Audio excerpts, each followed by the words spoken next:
नमस्कार दोस्तों, स्वागत है आपका मेरे इस छोटे से चैनल में। हम आपके लिए लेकर आए हैं 29 सितंबर 2025 की सबसे बड़ी खबर, विस्तार से, गहराई से और सरल भाषा में, ताकि आप केवल खबर ही नहीं, खबर का पूरा सच और उसका असर भी समझ सके। तो आइए शुरू करते हैं आज की सबसे बड़ी खबर से। खबर नंबर 1, मूडी ने भारत की रेटिंग को बरकरार रखा। पहली बड़ी खबर, मूडीज ने भारत की सोविंग रेटिंग बरकरार रखी है। जी हां, global credit rating agency Moody ने भारत की रेटिंग को बेस 3 पर स्थिर रखा है। अब सवाल यह है कि ये रेटिंग होती क्या है। रेटिंग का मतलब है किसी देश की आर्थिक सेहत पर अंतर्राष्ट्रीय विश्वास। अगर रेटिंग अच्छी है तो विदेश निवेशक आसानी से उस देश में पैसा लगाते हैं। अगर रेटिंग डाउन हो जाए तो निवेशक डर जाते हैं और देश की अर्थव्यवस्था को नुकसान हो सकता है। भारत के लिए मूडीज का ये फैसला काफ़ी अहम है, क्योंकि पिछले कुछ महीनों से भारत की आर्थिक क्रोध, महंगाई और रोजगार के मुद्दों से लेकर सवाल उठ रहे हैं। लेकिन इसके बावजूद मूडीज ने कहा है कि भारत की इकॉनमी मजबूत और स्थिर है। भूमि पृष्ठ से समझिए, मूडीज दुनिया की 3 सबसे बड़ी क्रेडिट रेटिंग एजेंसी में से एक है। बाकी 2 हैं, S&P ग्लोबल और फिंच। ये एजेंसियां यह तय करती है कि कौन सा देश या कंपनी सुरक्षित है और कहां रिस्क ज़्यादा है। अब भारत में इसका क्या असर होगा? विदेश निवेशकों का विश्वास बढ़ेगा, डॉलर के मुकाबले रुपया स्थिर रह सकता है, शेयर बाजार में भी इसका पॉजिटिव इफेक्ट देखने को मिलेगा। लेकिन ध्यान देने वाली बात यह है कि मूडीज ने भारत की चुनौतियों पर भी प्रकाश डाला है। उन्होंने कहा है, भारत को रोजगार सृजन, जॉब क्रिएटिविटी में तेजी लानी होगी, राजकोषीय घाटा को कंट्रोल करना होगा और बुनियादी ढांचे में सुधार करना होगा। तो कुल मिलाकर यह खबर भारत की अर्थव्यवस्था के लिए राहत की है। अब आगे बढ़ते हैं दूसरी बड़ी खबर की ओर। दूसरी बड़ी खबर, शेयर बाजार में जबरदस्त उछाल। दूसरी बड़ी खबर, सेंसेक्स और निफ्टी दोनों में जबरदस्ती तेजी देखने को मिली है। आज सोमवार को शेयर बाजार में पिछले 6 दिनों की गिरावट तोड़ते हुए शानदार शुरुआत की है। आज सुबह सेंसेक्स 300 अंक चढ़कर 82,300 के पार पहुंच गया। निफ्टी भी 24,700 के ऊपर निकल गया। अब सवाल यह है कि अचानक बाजार में यह तेजी क्यों आई? दरअसल 2 बड़ी वजह है। पहला है, मूडीज की रिपोर्ट ने निवेशकों का विश्वास बढ़ाया है। दूसरा है, इस हफ्ते आरबीआई ने मॉनेटरी पॉलिसी कम्युनिटी मीटिंग होने वाली है। निवेशकों को उम्मीद है कि आरबीआई फिलहाल ब्याज दरों में कोई बदलाव नहीं करेगा। विस्तार से, पिछले 6 दिनों में लगातार बाजार गिर रहा था। देशी निवेशक लगातार पैसे निकाल रहे थे। डॉलर की मजबूती और कच्चे तेल की बढ़ती कीमतों ने भी दबाव डाला था। इस सब के बावजूद भी आज निवेशकों ने बड़ी खरीदारी की है। बैंकिंग, आईटी और इंफ्रास्ट्रक्चर में अच्छी तेजी देखने को मिली। क्या इसका असर आम जनता पर भी पड़ेगा? जी हाँ, अगर बाजार में स्थिर रहती है तो कंपनियों का विश्वास बढ़ेगा। आईपीओ मार्केट में भी तेजी आ सकती है और मैन्युअल फंड एसआईपी करने वाले लोगों को भी फायदा मिलेगा। तो दोस्तों, शेयर बाजार की यह तेजी आम निवेशकों के लिए एक पॉजिटिव सिग्नल है। अब चलते हैं तीसरी बड़ी खबर की ओर। खबर नंबर 3, एशिया कप 2025, भारत की शानदार जीत। तीसरी और सबसे बड़ी रिपोर्ट न्यूज़, भारत ने पाकिस्तान को हराकर एशिया कप 2025 का खिताब अपने नाम कर लिया है। भारत ने यह मैच 5 विकेट से जीता। इस जीत के हीरो रहे तिलक वर्मा और कुलदीप यादव। मैच का हाल, पाकिस्तान ने अपने बल्लेबाजी करते हुए 247 रन बनाए। जवाब में भारत ने शानदार शुरुआत की। तिलक वर्मा ने दमदार 82 रन बनाए। कुलदीप यादव ने गेंदबाजी में 4 विकेट झटके और पाकिस्तान को बड़ा स्कोर बनाने से रोका। इस जीत के साथ भारत ने न केवल एशिया कप ट्रॉफी जीती, बल्कि पाकिस्तान के खिलाफ लगातार तीसरी बार एशिया कप फाइनल जीता है। लेकिन यह जीत के साथ एक राजनीतिक विवाद भी जुड़ गया। टीम इंडिया ने ट्रॉफी लेने से इनकार कर दिया जब उसे एआईसीसी अध्यक्ष यानी पाकिस्तान के मंत्री के हाथों से मिलना था। खिलाड़ियों ने साफ कहा कि वे ट्रॉफी भारत के प्रतिनिधि से ही लेंगे। यह घटना दर्शाती है कि भारत पाकिस्तान के बीच राजनीति तनाव मैदान तक पहुंच चुका है। इस सब के बावजूद क्रिकेट के फैंस में खुशी का माहौल है। सोशल मीडिया पर भारत की जीत का जश्न मनाया जा रहा है। यही पाकिस्तान के विकेट फैंस इस हार से निराश हैं। तो दोस्तों, खेल और राजनीति का यह मिश्रण एशिया कप को और भी चर्चित बना गया। तो दोस्तों, यह थी आज की 3 सबसे बड़ी और अहम खबरें। पहला, मोडीज ने भारत की रेटिंग को स्थिर रखा। दूसरा, शेयर बाजार में जबरदस्त तेजी। तीसरा, भारत ने पाकिस्तान को हराकर एशिया कप जीता। तो दोस्तों, ये थी सिर्फ पार्ट 1। आगे के हिस्से में हम बात करेंगे वी वर्क इंडिया के IPO की, वर्ल्ड फूड इंडिया 2025 के निवेशकों की, महाराष्ट्र में बारिश और स्कूल बंद की स्थिति की, और तमिलनाडु में कहूर हादसे की। तो जुड़े रहिए हमारे साथ अगले पार्ट में। खबर नंबर 4, वी वर्क इंडिया का IPO। दोस्तों, चौथी बड़ी खबर है वी वर्क इंडिया का IPO। जी हाँ, ऑफिस स्पेन देने वाली कंपनियां वी वर्क इंडिया ने अपना IPO लॉन्च करने का ऐलान कर दिया है। कंपनी ने शेयर का प्राइस बैंड 650 से 648 रखा है। इस IPO से कंपनी का लगभग 86.85 अरब रुपये यानी करीब 979 मिलियन डॉलर जुटाना चाहती है। अब समझिए वी वर्क क्या करती है। वी वर्क एक कोवर्किंग स्पेस प्रोवाइडर है। ये बड़ी बड़ी इमारतें लेकर उन्हें छोटे छोटे ऑफिस के रूप में किराए पर देती है। स्टार्टअप और छोटी कंपनियों को इससे फ़ायदा होता है क्योंकि उन्हें अपना बड़ा ऑफिस सेटअप करने की ज़रूरत नहीं पड़ती।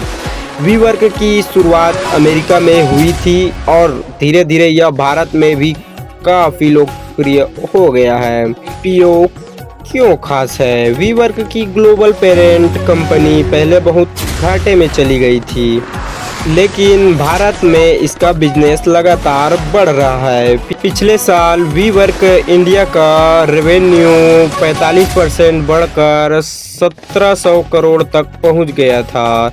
निवेशक के लिए असर, यह IPO आने वाले समय में भारत के रियल एस्टेट और स्टार्टअप इकोसिस्टम को बदल सकता है। अगर आप निवेशक हैं तो यह आपके लिए एक बड़ा मौका हो सकता है, लेकिन ध्यान रहे वी वर्क की ग्लोबल पेरेंट कंपनी पहले डूब चुकी है, इसलिए रिस्क भी है। तो दोस्तों, वी वर्क इंडिया का IPO आने वाले हफ्तों में चर्चा का बड़ा विषय बनने वाला है। अब चलते हैं अगली बड़ी खबर पर। खबर number 5, world food India 2025। World food India 2025 का समापन हो गया है। इस इवेंट में भारत को 1.02 लाख करोड़ रुपए के निवेश की प्रतिबद्धताएं मिली है। इस कार्यक्रम का आयोजन दिल्ली में किया गया था। इसमें 30 से ज़्यादा देशों की प्रतिनिधि ने भाग लिया है। भारत की ओर से प्रधानमंत्री नरेंद्र मोदी और कई बड़े मंत्री मौजूद रहे। अब सवाल यह है कि ये निवेश कहाँ होगा? प्रोसेस्ड फूड इंडस्ट्री जैसे packaged food, ready to eat processed, cold storage और सप्लाई चेन, कृषि आधारित स्टार्टअप और किसानों के लिए टेक्नोलॉजी। इससे फ़ायदा क्या होगा किसानों को? किसानों की आमदनी बढ़ सकती है, भारत से फूड एक्सपोर्ट बढ़ेगा, लाखों नई नौकरियां निकलेंगी। भारत दुनिया का दूसरा सबसे बड़ा फूड प्रोड्यूसर है, लेकिन समस्या यह है कि यह पैदा होने वाला लगभग 30% खाना स्टोरेज की कमी के कारण बर्बाद हो जाता है। वर्ल्ड फूड इंडिया जैसे इवेंट से निवेशक आएंगे और यह समस्या कम होगी। तो दोस्तों, यह खबर निवेशकों के लिए नहीं बल्कि किसानों और आम लोगों की ज़िंदगी को बदलने वाली है। अब चलते हैं छठवीं बड़ी खबर पर। खबर नंबर 6, महाराष्ट्र में भारी बारिश, स्कूल बंद।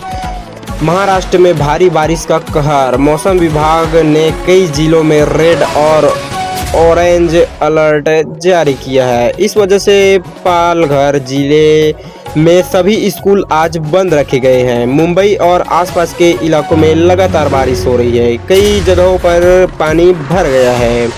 लोकल ट्रेन भी देरी से चल रही है। इस घटना के बारे में विस्तार से जानते हैं। मौसम विभाग ने कहा है कि आने वाले 48 घंटों तक भारी से बहुत भारी बारिश हो सकती है। पालघर, ठाणे और रायगढ़ जिले सबसे ज़्यादा प्रभावित हो सकते हैं। एनडीआरएफ की टीमें भी अलर्ट पर हैं। घटना का आम जनता पर क्या प्रभाव पड़ेगा? बच्चों की पढ़ाई प्रभावित हो रही है। ऑफिस जाने वाले लोगों को भी परेशानी हो रही है। बाजार और दफ्तरों में भीड़ कम हो गई है। अगर बारिश लंबे समय तक हुआ तो क्या क्या असर पड़ सकता है? बार बार की बारिश से मुंबई और आसपास के इलाकों की इंफ्रास्ट्रक्चर की कमजोरी साफ दिखाई देती है। हर साल पानी भरने की समस्या दोहराई जाती है। सरकार को अब स्थायी समाधान निकालना होगा। तो दोस्तों, महाराष्ट्र में बारिश लोगों के लिए फिलहाल बड़ी चुनौती बनी हुई है। तो दोस्तों, आज के पार्ट 2 में हमने 3 बड़ी खबरें देखी। पहला, वीवर्क इंडिया का आईपीओ। दूसरा, वर्ल्ड फूड इंडिया 2025 में 1.02 लाख करोड़ का निवेश। तीसरा, महाराष्ट्र में भारी बारिश और स्कूल बंद। ये खबरें सीधे तौर पर हमारी इकोनॉमी, किसानों और आम लोगों की जिंदगी से जुड़ी है। रुकिए दोस्तों, अभी से थक गए? अगले पार्ट में हम और बड़ी खबरें कवर करेंगे। आंध्र प्रदेश के विजयवाड़ा में श्री कनक दुर्गा मंदिर की भीड़, तमिलनाडु में करूर हादसे और नवरात्रि सप्तमी से जुड़े धार्मिक कार्यक्रम। तो जुड़े रहिए हमारे साथ अगले पार्ट में। धन्यवाद। तो ये हमारे खबर की पार्ट नंबर 3 है, शायद आप भूल गए हैं। इस पार्ट में हम बात करेंगे विजयवाड़ा की श्री कनक दुर्गा मंदिर के रिकॉर्ड भीड़, तमिलनाडु की करूर हादसे की दर्दनाक तस्वीर और तीसरी, नवरात्रि सप्तमी से जुड़े महत्वपूर्ण जानकारी। तो चलो शुरू करते हैं पहली खबर से। खबर नंबर 7, विजयवाड़ा की श्री कनक दुर्गा मंदिर में रिकॉर्ड भीड़। विजयवाड़ा में स्थित श्री कनक दुर्गा मंदिर में आज मूल नक्षत्र के अवसर पर रिकॉर्ड तोड़ भीड़ उमड़ी है। लाखों श्रद्धालु सुबह से ही दर्शन के लिए कतार में खड़े रहे। मंदिर प्रबंधन ने बताया कि आज अब तक का सबसे बड़ा जन सैलाब देखा गया। श्रद्धालुओं के लिए आज का दिन क्यों खास है? हिंदू पंचांग के अनुसार आज का मूल नक्षत्र का दिन है। मान्यता है कि इस दिन माता दुर्गा की विशेष पूजा करने से जीवन की सारी बाधाएं दूर होती है, खासकर व्यापार और करियर में उन्नति मिलती है। मंदिर प्रशासन ने श्रद्धालुओं के लिए खास इंतजाम किए हैं। अतिरिक्त सुरक्षा बल तैनात किए गए, पानी और भोजन के स्टॉल लगाए गए, मेडिकल टीम भी तैयार रखी गई है। भीड़ इतनी ज़्यादा थी कि कई जगह भगदड़ जैसी स्थिति भी बनी, लेकिन प्रशासन ने तुरंत कंट्रोल किया है। यह भीड़ दिखाती है कि आंध्र प्रदेश में धार्मिक पर्यटन कितना बड़ा है। हजारों दुकानदारों और छोटे कारोबारियों को भी इससे फायदा हुआ है। तो दोस्तों, विजयवाड़ा का यह नज़ारा वाकई अद्भुत रहा। तो अब चलते हैं अगली बड़ी खबर पर। खबर नंबर 8, करूर हादसा में भगदड़। 8वीं खबर बेहद दुखद है। तमिलनाडु के करूर जिले में एक रैली के दौरान भगदड़ मच गई। इस हादसे में कम से कम 41 लोगों की मौत हो गई और दर्जनों घायल हुए। क्या हुआ था? करूर में एक बड़ी रैली निकाली जा रही थी। हजारों लोग इसमें शामिल थे। अचानक धक्का मुक्की शुरू हुई और भगदड़ मच गई। कई लोग गिर गए और उसके ऊपर भीड़ चढ़ गई। मृतकों में महिलाएं और बच्चे भी शामिल हैं। घायलों को नजदीकी अस्पताल में भर्ती कराया गया है। इस समय इस घटना को लेकर प्रशासन की क्या स्थिति रही? राज्य सरकार ने घटना की उच्च स्तरीय जांच के लिए आदेश दिए हैं। पीड़ित परिवारों को मुआवजा देने का ऐलान किया गया है। लेकिन सवाल उठ रहा है कि इतनी बड़ी भीड़ को बिना पर्याप्त सुरक्षा कैसे इकट्ठा होने दिया गया, इसका आम जनता पर क्या असर पड़ेगा। यह घटना सिर्फ एक हादसा नहीं बल्कि हमारी भीड़ प्रबंधन प्रणाली पर सवाल है। हर साल देश में अलग अलग हिस्से में ऐसे हादसे देखने को मिलते हैं। सरकार और प्रशासन को इससे सीख लेकर पुख्ता इंतजाम करने होंगे। तो दोस्तों, यह खबर हमें सावधान करती है कि भीड़ में सुरक्षा कितनी जरूरी है। अब चलते हैं खबर नंबर 9 पर। नवरात्रि सप्तमी, शुभ मुहूर्त और पूजा। नवमी खबर धार्मिक महत्व की है। आज है नवरात्रि का 7वां दिन यानी सप्तमी तिथि। पंचांग के अनुसार आज का अश्विन मास शुक्ल पक्ष सप्तमी तिथि है। आज माँ दुर्गा के कालरात्रि स्वरूप का पूजा किया जाता है। श्रद्धालुओं के लिए माँ कालरात्रि स्वरूप क्यों खास है। मान्यता है कि माँ कालरात्रि भक्तों के सभी भय और नकारात्मक ऊर्जा का नाश करती है। इसकी पूजा करने से शत्रु नष्ट होते हैं और जीवन में साहस बढ़ता है। आज का शुभ मुहूर्त। पूजा का सबसे उत्तम समय सुबह 6:15 से लेकर 9:30 तक रहेगा। राहु काल सुबह 7:30 से लेकर 9 बजे तक था। शाम को भी विशेष पूजा का समय रहेगा। भक्तों की आस्था। मंदिरों में आज सुबह से ही भारी भीड़ रही। घरों में भी माता रानी की पूजा और हवन आयोजन किया गया। यह सिर्फ धार्मिक उत्सव नहीं है बल्कि सामाजिक मेल जोल का भी अवसर है। लाखों लोगों के लिए यह अध्यात्म से जुड़ने का समय है। तो दोस्तों, नवरात्रि की सप्तमी ने पूरे देश को भक्ति के रंग में रंग दिया है। तो दोस्तों, आज के पार्ट 3 में हमने 3 बड़ी खबरें देखी। पहला, विजयवाड़ा की श्री कनक दुर्गा मंदिर में रिकॉर्ड भीड़, और दूसरा तमिलनाडु के करूर में भगदड़ का दर्दनाक हादसा। तीसरा, नवरात्रि सप्तमी और माँ कालरात्रि की पूजा। ये खबरें धार्मिक आस्था, भीड़ प्रबंधन और समाज की ताकत तीनों की झलक दिखाती है। अगले पार्ट में हम और खबरें लाएंगे, जैसे अंतर्राष्ट्रीय हलचल, खेल और भारत की राजनीति से जुड़ी ताजा अपडेट। तो जुड़े रहिए हमारे साथ। ये हमारे खबर का चौथा भाग है। इस चौथे भाग में हम बात करेंगे भारत की अर्थव्यवस्था से जुड़ी चुनौतियों पर, अंतर्राष्ट्रीय स्तर पर भारत की बड़ी भूमिका और घरेलू राजनीति के ताजा अपडेट। तो आइए शुरू करते हैं आज की पहली बड़ी खबर से। खबर नंबर 10, भारत की अर्थव्यवस्था, आगे की चुनौतियां। दोस्तों, मूडीज ने भारत की रेटिंग को स्थिर बताया है, लेकिन साथ ही कई चुनौतियों की भी चेतावनी दी है। सबसे पहली चुनौती है रोजगार सृजन। हर साल भारत में लगभग 1.2 करोड़ युवा नौकरी की तलाश में आते हैं, लेकिन नए रोजगार उतने नहीं बढ़ रहे। आईटीआई और मैन्युफैक्चरिंग सेक्टर में तो नौकरियां निकल रही है, लेकिन कृषि और छोटे उद्योग पिछड़ रहे हैं। दूसरी बड़ी चुनौती, राजकोषीय घाटा। सरकार जितनी कमाती है उससे कई ज़्यादा खर्च कर रही है। इसका मतलब है कि उधार बढ़ रहा है। अगर यह काबू में नहीं रहा तो भविष्य में देश की अर्थव्यवस्था पर बोझ बढ़ेगा। तीसरी चुनौती, बुनियादी ढांचा। सड़कें, बिजली, पानी, डिजिटल कनेक्टिविटी, इस पर तेजी से काम हो रहा है, लेकिन अभी भी बहुत कुछ बाकी है। अगर भारत इन चुनौतियों को पार कर लेता है तो आने वाले 10 सालों में यह दुनिया की दूसरी सबसे बड़ी अर्थव्यवस्था बन सकता है। लेकिन अगर इन्हें नजरअंदाज किया गया तो ग्रोथ धीमी पड़ सकती है। तो दोस्तों, ये थी आर्थिक तस्वीर। हमें बताती है कि रास्ता आसान नहीं है, लेकिन संभावनाएं बहुत बड़ी है। ये खबर में आगे बढ़ते हैं। खबर नंबर 11, भारत की अंतर्राष्ट्रीय भूमिका।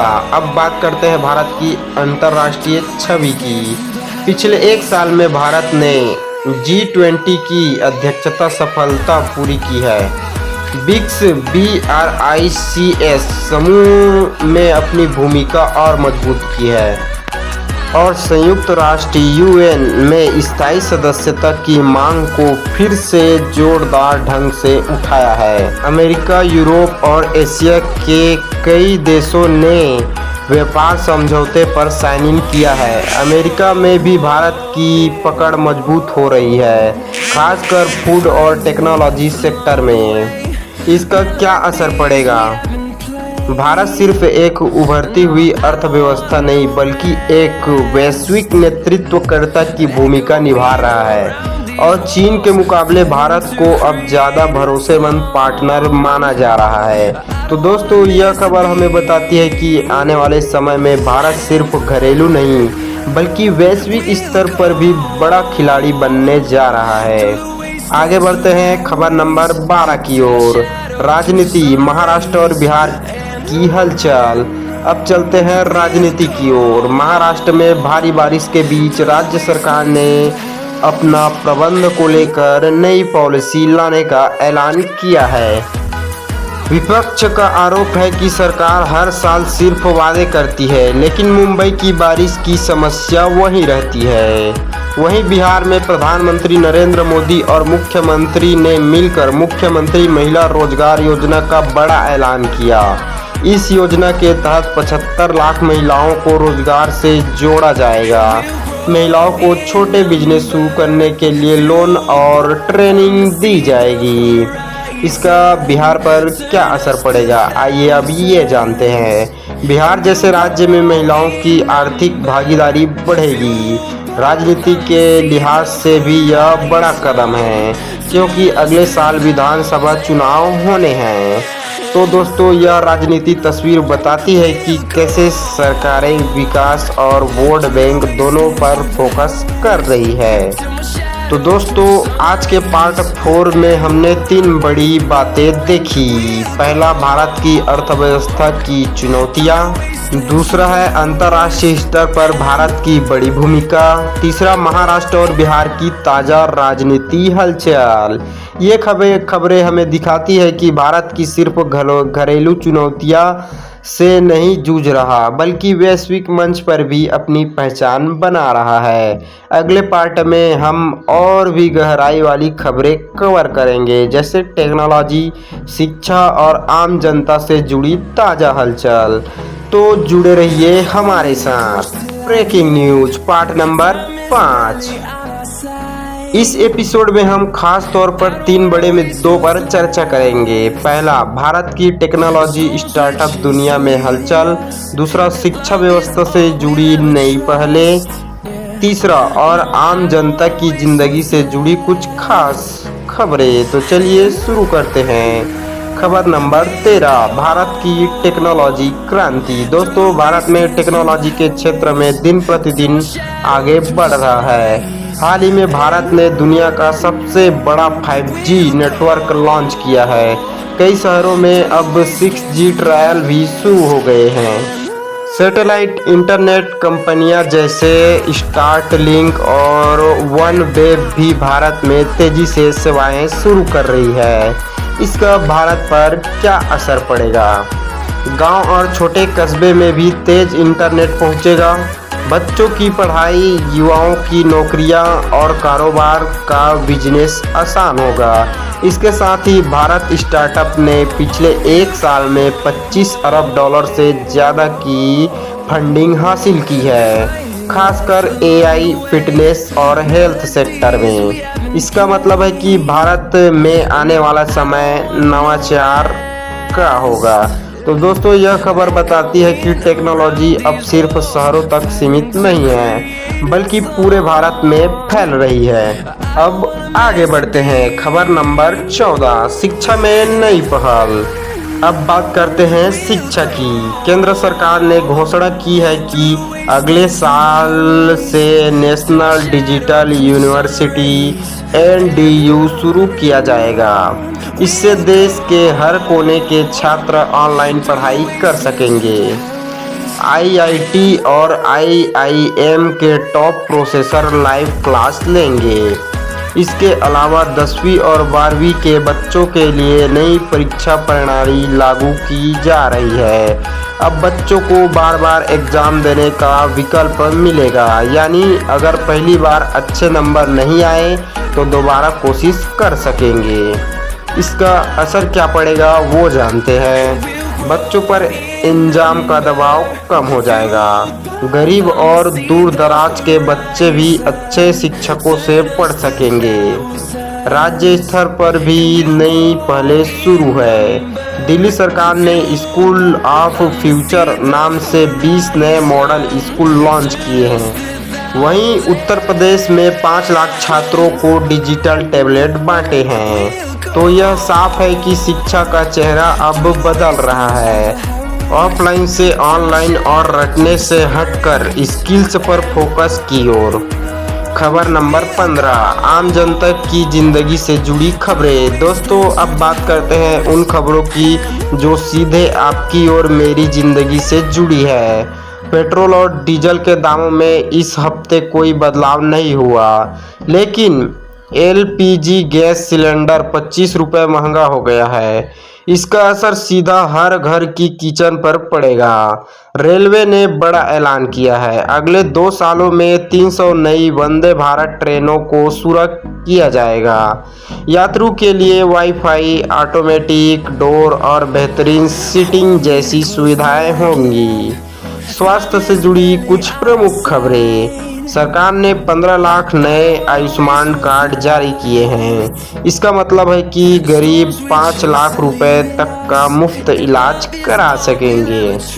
तो दोस्तों, यह खबरें हमें दिखाती है कि सरकार और सिस्टम धीरे धीरे आम जनता की जिंदगी आसान बनाने की कोशिश कर रहे हैं। तो दोस्तों, पार्ट नंबर 5 में हमने 3 अहम पहलुओं पर चर्चा की। भारत की टेक्नोलॉजी क्रांति और स्टार्टअप की तरक्की, शिक्षा व्यवस्था में आए नए बदलाव, भारत आम जनता की जिंदगी से जुड़ी जरूरी खबरें। इन खबरों से साफ है कि भारत सिर्फ सपनों की बात नहीं कर रहा, बल्कि उन्हें हकीकत में बदलने की कोशिश कर रहा है। अगले पार्ट में हम और भी बड़े मुद्दों पर चर्चा करेंगे, खेल, मौसम और अंतर्राष्ट्रीय घटनाओं से जुड़ी खबरें पर। इस भाग में हम खास तौर पर 3 विषयों पर चर्चा करेंगे। पहला, खेल की दुनिया से बड़ी खबरें, देश भर में मौसम का हाल और कुछ अहम अंतर्राष्ट्रीय घटनाएं। तो चलिए शुरू करते हैं। खबर नंबर 16, खेल जगत की बड़ी खबरें।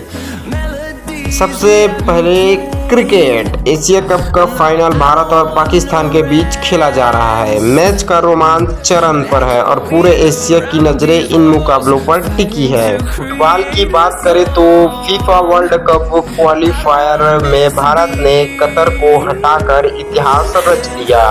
यह जीत भारतीय फुटबॉल के लिए मील का पत्थर साबित हो रही है।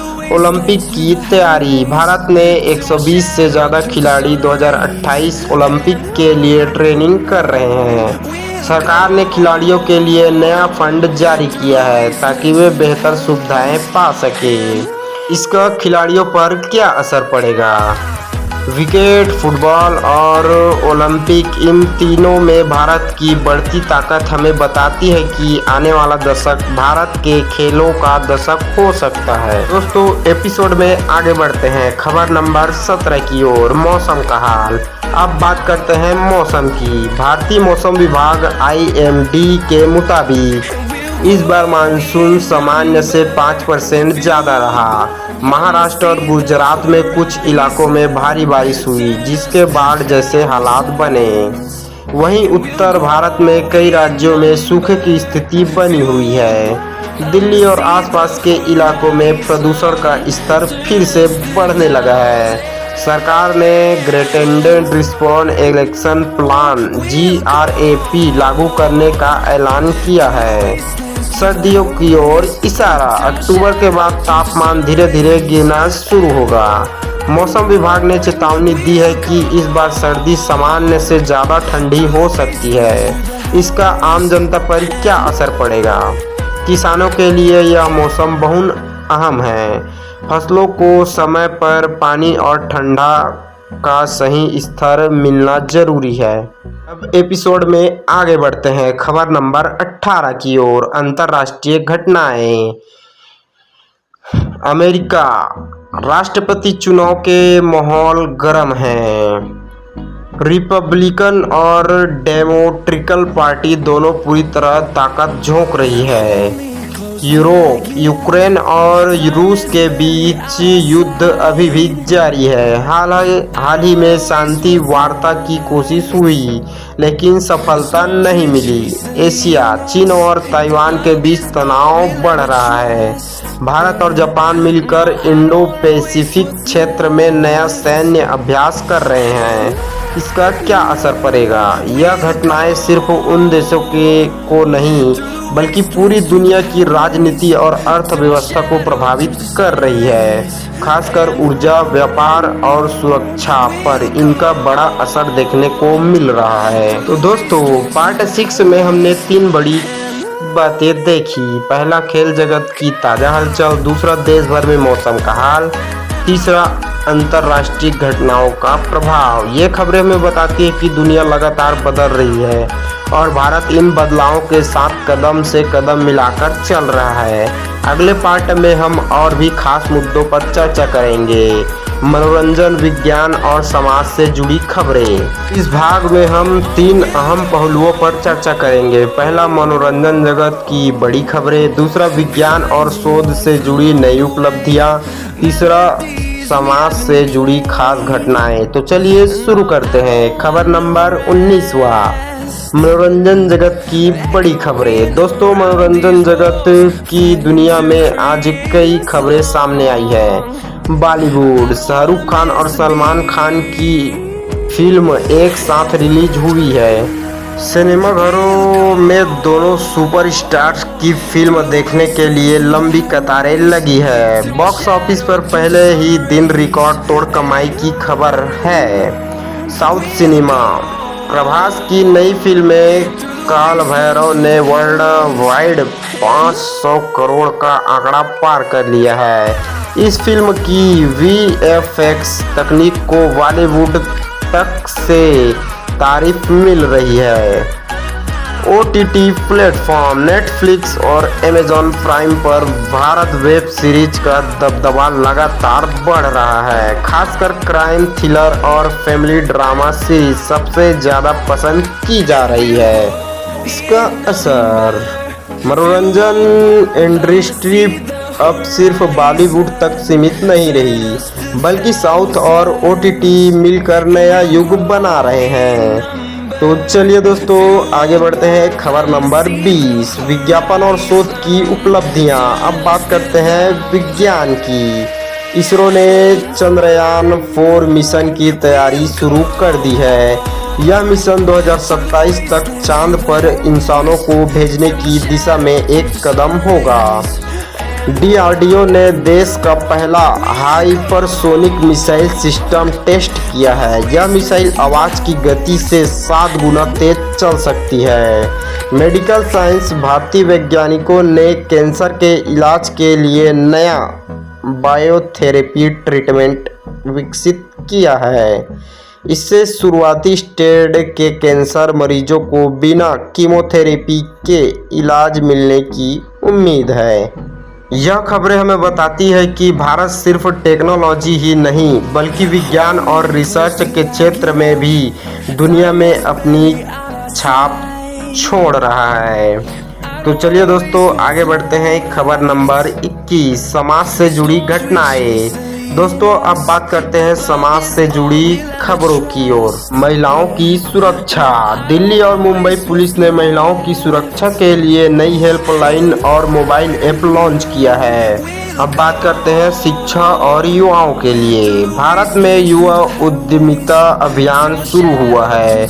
इसका मकसद है युवाओं को बिजनेस शुरू करने और स्टार्टअप के लिए प्रेरित करना। इससे सामाजिक बदलाव, ग्रामीण इलाकों में डिजिटल पेमेंट तेजी से बढ़ रही है। छोटे छोटे गांवों में भी लोग अब QR कोड और UPI इस्तेमाल कर रहे हैं। यह बदलाव हमें दिखाते हैं कि समाज धीरे धीरे आधुनिकता की ओर बढ़ रहा है, लेकिन साथ ही परंपराओं को भी बनाए रखा रहा है। तो दोस्तों, पार्ट 7 में हमने 3 बड़ी बातें देखी। मनोरंजन जगत की हलचल और बॉक्स ऑफिस का रोमांस, विज्ञान और शोध में भारत की नई उपलब्धि और समाज से जुड़ी घटनाएं जैसे हमारी जिंदगी को बदल रही है। इन खबरों से साफ है कि भारत सिर्फ राजनीति और अर्थव्यवस्था में ही नहीं बल्कि कला, विज्ञान और समाज के क्षेत्र में भी तेजी से आगे बढ़ रहा है। तो दोस्तों ये थी हमारी वीडियो। तो वीडियो पसंद आया तो प्लीज़ एक लाइक कर दीजिए। यहाँ तक वीडियो देखने के लिए धन्यवाद।